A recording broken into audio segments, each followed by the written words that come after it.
has been an incredibly underwhelming offseason for the Philadelphia Phillies as they seek to return to their World Series aspirations, and Dave Dombrowski recently met with reporters to further solidify the beliefs that he may be done making big splashes. I want to break down exactly what he said in specifics regarding Max Kepler, how he views him and his outlook with this Phillies team, and why it's probably in a little bit of a larger role than he should or any of us would hope would be the case here. Now, to dive into exactly what sparked this, we want to start with this report from Bob Nightingale here, who tweets, "The Phillies are not expected to be in the market for any of the high-profile free agents this winter," Dave Dombrowski said. They also haven't been invited to join in the recruiting process for free agent starter Roki Sasaki. They ideally would like to add one more back-end starter. And I will note, for the Sasaki side of things, they're desperately trying to get in on this Japanese market of this talent pool that is ever growing and coming to the major leagues here, and really have struggled. And I think the biggest hurdle there is straight up just being on the East Coast, that obviously the teams like the Dodgers have had more success being a little bit closer and all those types of conversations here,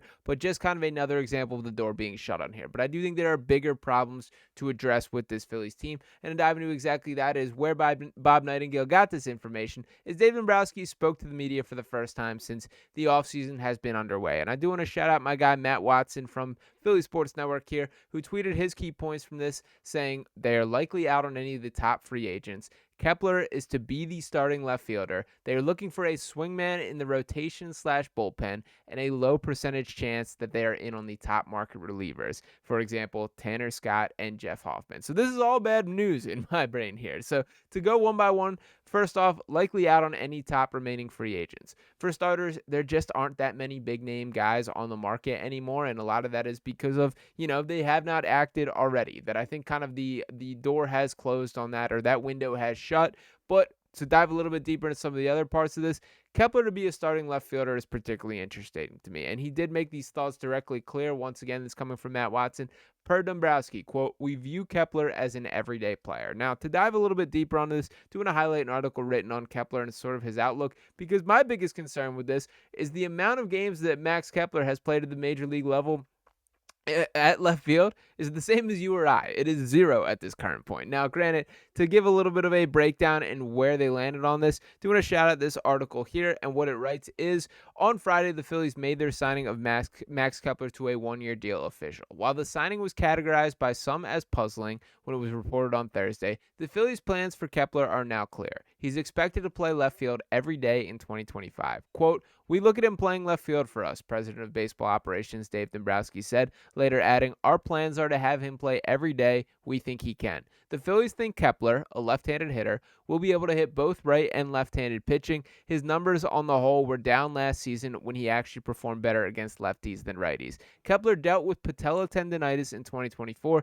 He underwent core muscle surgery earlier this offseason. Fully healthy, the Phillies think Kepler can bounce back next season. For his career, Kepler owns a 778 OPS versus righties and a 655 OPS versus lefties. He posted a 91-plus OPS in 2024, the lowest league-adjusted OPS of his career. The club sees Kepler as more of a bottom-of-the-order bat. Where he slots into the batting order will be up to manager Rob Thomson. Dombrowski said Kepler, quote, "has a lot of offensive qualities the front office was looking to add in the lineup." The veteran front office executive pointed out Kepler's ability to make contact and not chase too many pitches. He also added that the 31-year-old has some pop. Said pop was not on full display last season because of his injury issues.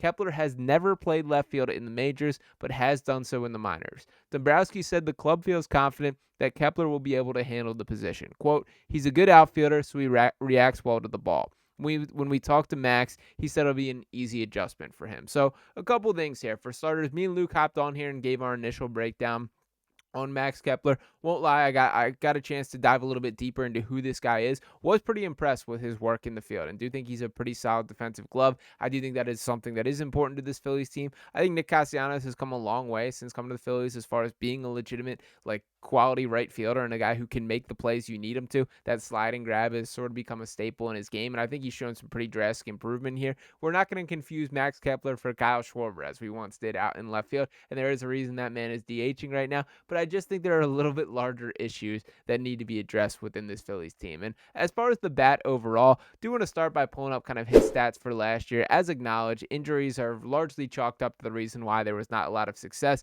Just 8 home runs and 42 RBIs here In his 368 at-bats, just had 93 hits, a 302 on-base percentage. Not great all around. Had 80 strikeouts in those opportunities. And the thing that I would like to say is Max Kepler reminded me a whole lot of this guy, Austin Hayes, right here, who was the midseason addition for this Phillies team, the guy that was projected to be that left fielder. And when you look at his stats for last year, just 5 home runs, 20 RBIs, almost a near identical on-base percentage to go back and forth. In fact, a zero point 0.1 percentage point higher for Austin Hayes here. So Max Kepler last year with a 0.302, and then Austin Hayes with a 0.303. So not exactly what you want to see for this. And also Hayes 2 years younger. Kind of shocks me that they didn't just bring Hayes back. And in fairness to Austin Hayes, I don't think we ever truly got to see what he could be, that he basically dealt with a kidney infection and injury the whole time that he was in Philadelphia. There were a couple flashes where I saw the vision and could see this guy being a quality major leaguer, but did not stick around long enough for that ultimately to develop and become the case here. Now, to kind of sum up my thoughts on this, I thought a couple guys did a really nice job putting it. First, want to start off with Alex Carr, who does a nice job covering baseball here. He tweets out, sure, the Phillies have a strong roster. Yes, they are still probably a top 3 team in the National League. But if Max Kepler and Jordan Romano bounce back bets are your, quote, big movers entering another pivotal year of your star players getting older, that's not a good look. To me, it doesn't matter how good the Phillies roster already is, it clearly could be better. And it got significantly worse with the departures of Jeff Hoffman and Carlos Estevez. In my eyes, they haven't done nearly enough for a core that is not getting any younger. And I do think that point has not been brought up enough. To specifically address Jeff Hoffman here, this is a guy that does feel like the writing was on the wall for him not being back. And this was, I would argue, the best arm in their bullpen last year. I get that the playoff, I guess, low moments and him sort of unwinding, it hurts. You can't overlook, or you can't brush that over. That is obviously something you have to keep in mind. When you take the larger season-long sample size, he was excellent last year and pitched a ton of big moments for this Phillies team. And Jordan Romano, as indicated in the tweet here, is very much a bounce-back bet. There have been stretches where he's been an excellent relief pitcher, but that was not the version of him we saw last year. And I get that he was dealing with arm issues, but that doesn't make me feel better about betting on that being the return to form. That, yes, you hope, obviously, a clear recovery and he can be that guy once again, but that is not always the case. And we've seen this all too often with pitchers and really with athletes as a whole, that sometimes injuries can just do that. And I would argue pitchers with arm issues is probably the number one indicator of you're not heading down the right path. And I get it. There are success stories. Obviously, there's things on both sides of the equation here for when it works out. And I obviously am hoping for the best, that Jordan Romano can deliver for this team. But I think losing Estevez and Hoffman and just bringing back Jordan Romano would be a huge miss here. I think they absolutely need to bring another arm. And it doesn't seem like Dave Dombrowski has that same sense of urgency here. Now, did want to highlight another one of my guys, David Esser, who I thought put this out in a nice way. Now, I will say he's been a little bit more negative on the Phillies than I personally feel from an overall perspective. But to look at this tweet here, he says, in a vacuum, the Kepler signing is fine, whatever. The problem is the Phillies just spent $10 million and solved precisely 0 of their issues. The lineup still doesn't get on base enough, doesn't have any protection for Harper, and lacks right-handed power. And that is kind of how I feel in this situation, is the Kepler signing is just super bleh to me. Like, he might work out. He might be a fine player, but I think it's incredibly optimistic to just sign up for this guy being your starting left fielder in an every game basis. And to take it a step farther, when looking at this, you cannot seriously look me in the eye right now and tell me that a outfield of Max Kepler, Brandon Marsh, and Nick Castellanos is good enough to win a World Series. I'm sorry, it's just not. And we're going to have to see like an incredible season from Max Kepler for me to walk that back. And frankly, I thought we had already decided on that this platoon of Johan Rojas and Brandon Marsh is not it in center field. That I love Rojas. I'm still a believer in him in the long haul, but I do think it's like the wrong outlook to take to not bring in pressure or bring in guys to compete, at least an opportunity for him. And to Rojas' credit, he does seem to be working hard this offseason, trying to get better, working on bunting, has stolen a perfect steal rate in the Dominican League as he's working out down there. So I'm not giving up on Rojas completely, but I do think it's incredibly naive to believe that you can get more success from that trio of outfielder and that Max Kepler is the missing piece for all this coming together here. So I do hope I'm wrong on this. Maybe this guy can super outperform expectations,